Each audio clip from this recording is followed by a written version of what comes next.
Last time, we followed the hero in the perilous path of transformation and glory. But what happens when you shift your gaze and look at the one in the shadows? I'm Kayhan, and today on Noise, we talk about villains. Not just the monsters, but the scapegoats, the rebels, and the bureaucrats. The very figures without whom heroes wouldn't exist.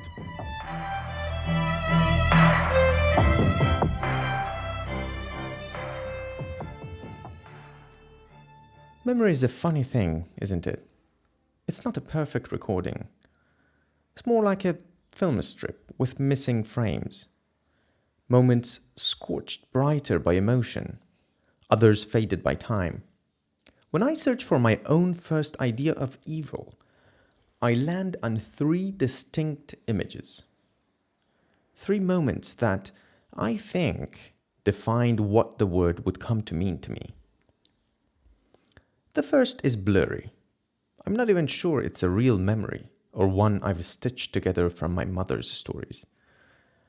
I must have been 4, maybe 5. The world was the size of our house, surrounded by a garden full of fruit trees and flowers where we played, and the TV screen was a window to the world outside with all the adventures and magic. It was a safe world of adventure and predictable controlled danger. That day, I was sitting mesmerized watching the Treasure Island on TV. Suddenly, I felt a violent shake in the ground. I looked at my mother, her eyes wide with a look I'd never seen before. That look became a sound, a command that sliced through the ship's captain's orders in the film. She scooped up my baby sister in a blur of motion, shouting at me and my older brother to run outside, now! I remember standing on the lawn, and I remember the image. My mother clutching my sister, and behind her, our beautiful sun-drenched garden. That garden, it was my whole world. It was where things grew, a place of safety, of life. And in that single moment, as the ground shook, the world had shown its teeth. Nature, the giver, had become the taker. My first villain wasn't a person. It was the ground beneath my feet. The second image is sharper, more focused. I was older, maybe 7 or 8, walking home from school. There was a commotion on the main street. The crowd gathered like iron filings to a magnet. Pushing through, I saw them. 3 bodies, lying in the middle of the street, still and silent. The whispers said they were dissidents, an armed group intercepted by the state secret service, who had been shot dead during a shooting. These weren't characters on a screen anymore. These were humans, and the people who had done this, they were the ones who supposedly were keeping us safe. The ones who represented order. That day, the simple idea that the state was an emblem of safety began to crack. I learned that order, the force meant to protect life, could also be the force that takes it. My second villain wore a uniform and promised security. The third image comes much later. I was 20, in the middle of my compulsory military service. It was an evening steeped in that unique military blend of oppressive boredom and simmering resentment. A group of us young soldiers were gathered in the yard, and then they found a target for all that restless energy, a scruffy, anonymous stray dog. They started picking on it, a kind of cruel sport. I spoke up, told them to leave it alone. One of them turned to me, his face a mask of casual contempt, and said, "What, is the dog your family?" I didn't push it. There were too many of them. That day, I learnt about another kind of evil. The evil that wasn't a grand, passionate thing. It was shallow, capricious. A fleeting cure for boredom. But looking back, I realized the most disconcerting part wasn't the cruelty itself. It was the creation of a villain where one didn't exist. That stray dog wasn't the source of the evil. It was just there, a blank space. And onto that space, a group of bored, oppressed young men who bickered every single day projected everything they hated about their lives. In that moment, the dog had to become a monster, so that for a fleeting moment, we didn't have to face the misery of our situation or our resentment for each other. It was the terrifying magic of the scapegoat. My third villain was the empty role in the middle that the soldiers desperately needed to fill with hate. Chapter 1. Chaos.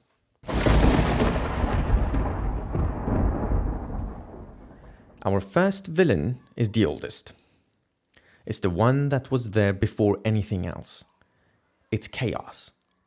Before story, before order, before gods and men, there was the churning, formless, terrifying void. The ancient Greeks tried to give it a face. Before Zeus, before the Titans, there was Uranus, the sky, stretched over Gaia, the earth. He was a father, but a monstrous one. Every child Gaia bore, the powerful Cyclopes, the 100-handed Hecatoncheires, he feared their potential, their untamed strength. So he forced them back into the womb of the earth, suppressing them, smothering them in darkness. Uranus wasn't a villain with a plan.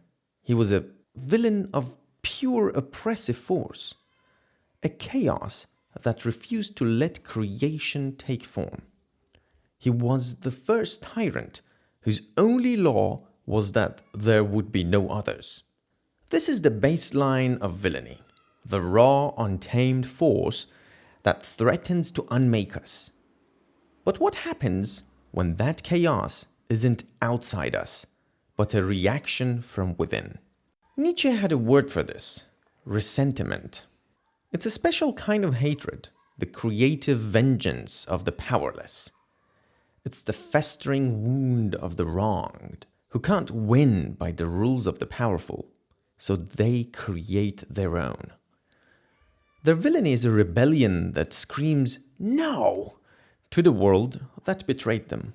It is their effort to reset the world into the previous state of natural chaos.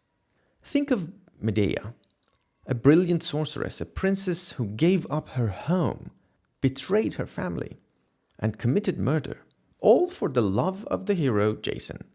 He brings her to Corinth, and when a better political match comes along, he discards her. The system, the patriarchal order of the city, offers her no justice, so she becomes her own justice. Her revenge is not a moment of passion.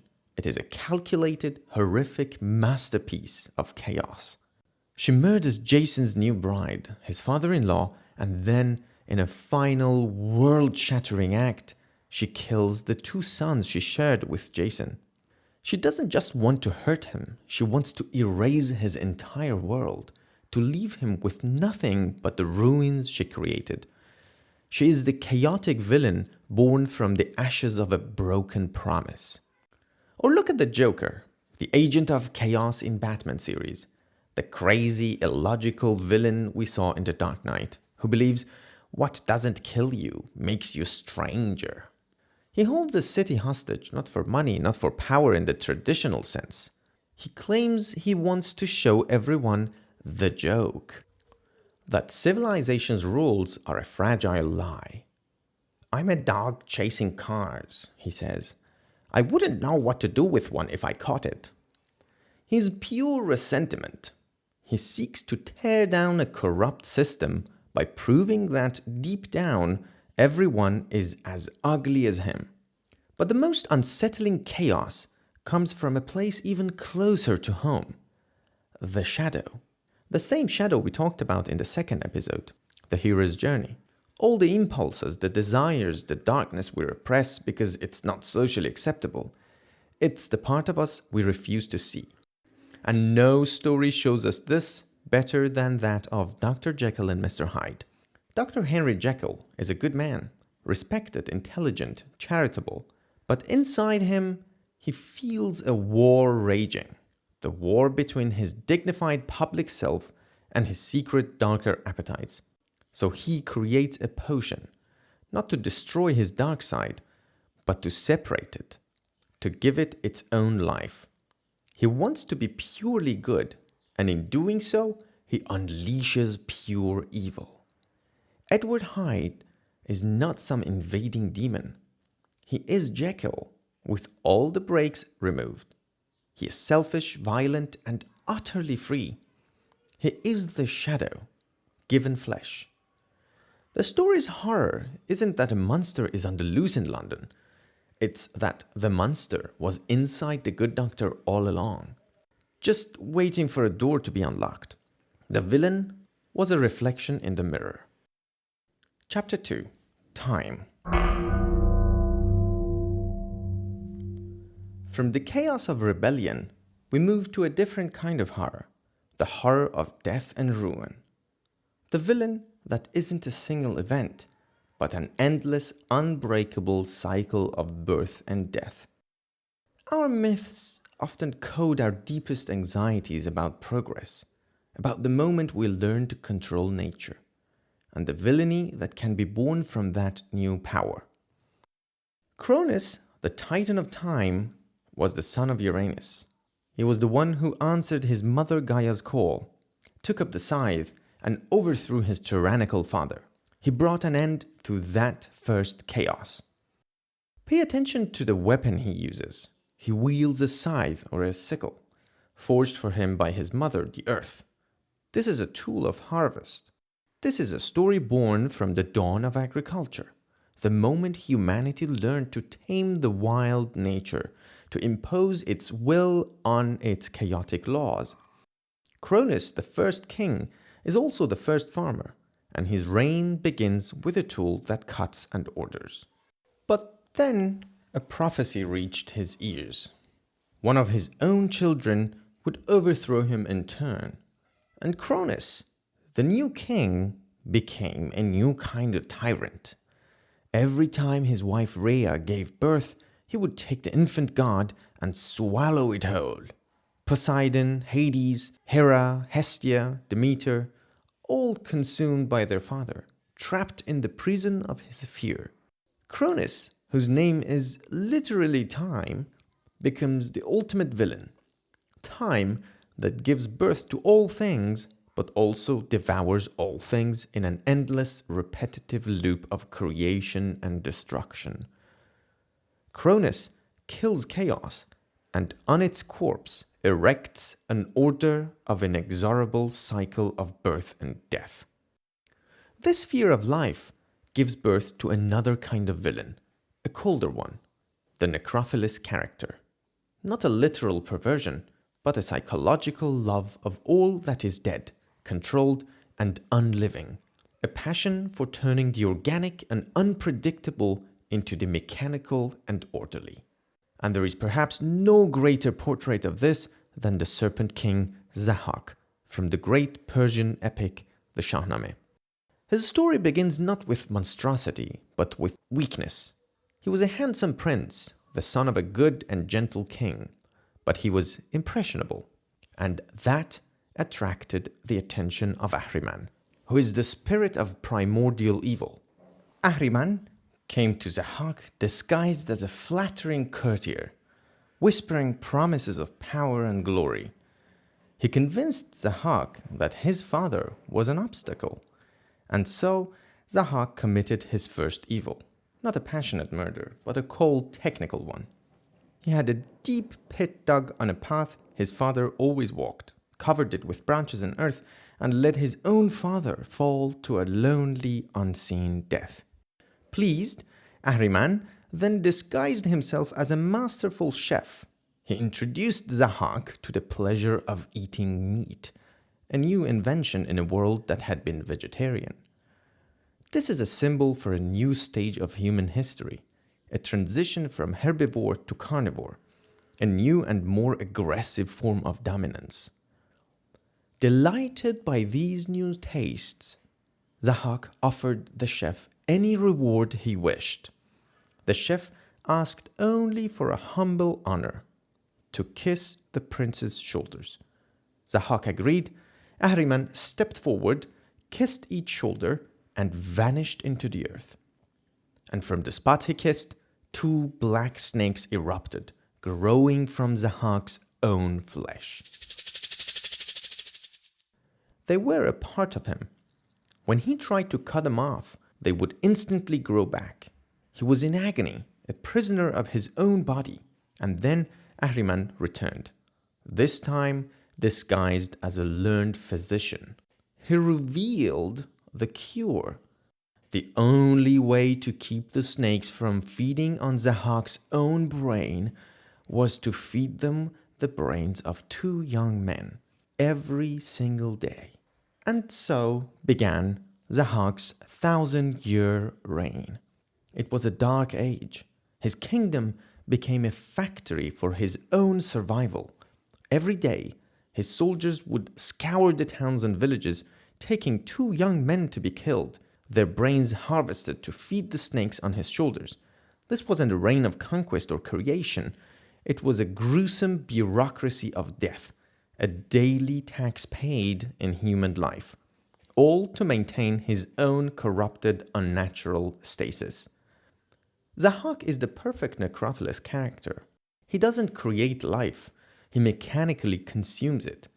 He turns the youth of his kingdom, its future, its vitality, its spontaneous energy, into a mere resource, a predictable raw material to fuel his affliction. His entire existence is dedicated to transforming the living into the dead to prevent his own death. And who finally sparks the rebellion that ends this 1,000-year nightmare? Not a prince or a god. It's Kaveh, a blacksmith, a man who shapes metal with fire and will. The age of Zahak's corruption and death is ended by the hero of the Iron Age.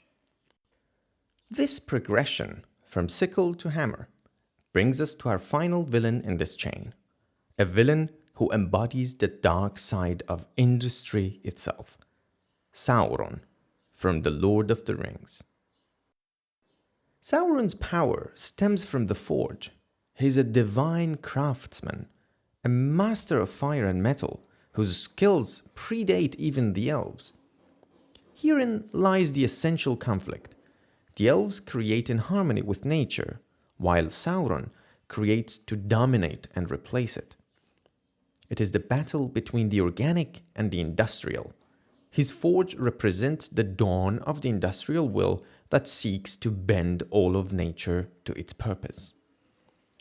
To put it in modern terms, it's the difference between a master carpenter and, for example, IKEA. The carpenter works with the wood. They feel its grain, respect its unique character, and create something singular that honors the material it came from. IKEA, on the other hand, represents a different logic. The wood is broken down, processed into particle board, and mass-produced into millions of identical, interchangeable parts. The unique soul of the material is gone, replaced by the logic of the instructions booklet. It's about imposing a single uniform design onto a dead material. Sauron's evil is industrial. It's the evil of the forge, of fire and metal bent to a singular dominating will. His goal isn't just conquest. It's the imposition of a perfect, unchanging, and utterly dead order upon Middle-earth. His land, Mordor, is a place of ash and dust, where life cannot flourish. His power is channeled through lifeless objects, the rings. His most terrifying servants, the Nazgul, are undead slaves, their wills bound to his forever. Sauron's evil is the desire to extinguish the vivid and diverse spark of life and replace it with the silent, predictable perfection of death. So here we have this fascinating hidden thread connecting these 3 great villains. Cronus, with his farmer's scythe, bringing a violent order to the wild earth. Zahak, the carnivore king, feeding off the intellect of the nation, whose tyranny is overthrown by the dawn of the Iron Age and craftsmanship. And finally, Sauron, the industrial smith, whose machines of war threaten to devour nature itself. It's a story told in whispers through our myths, that with every new tool that gives us power over our world, we risk creating a new and more terrible kind of monster. That is the end of part 1. You can follow the story of villains in part 2 of this episode, where we talk about order, possibility, and the scapegoat.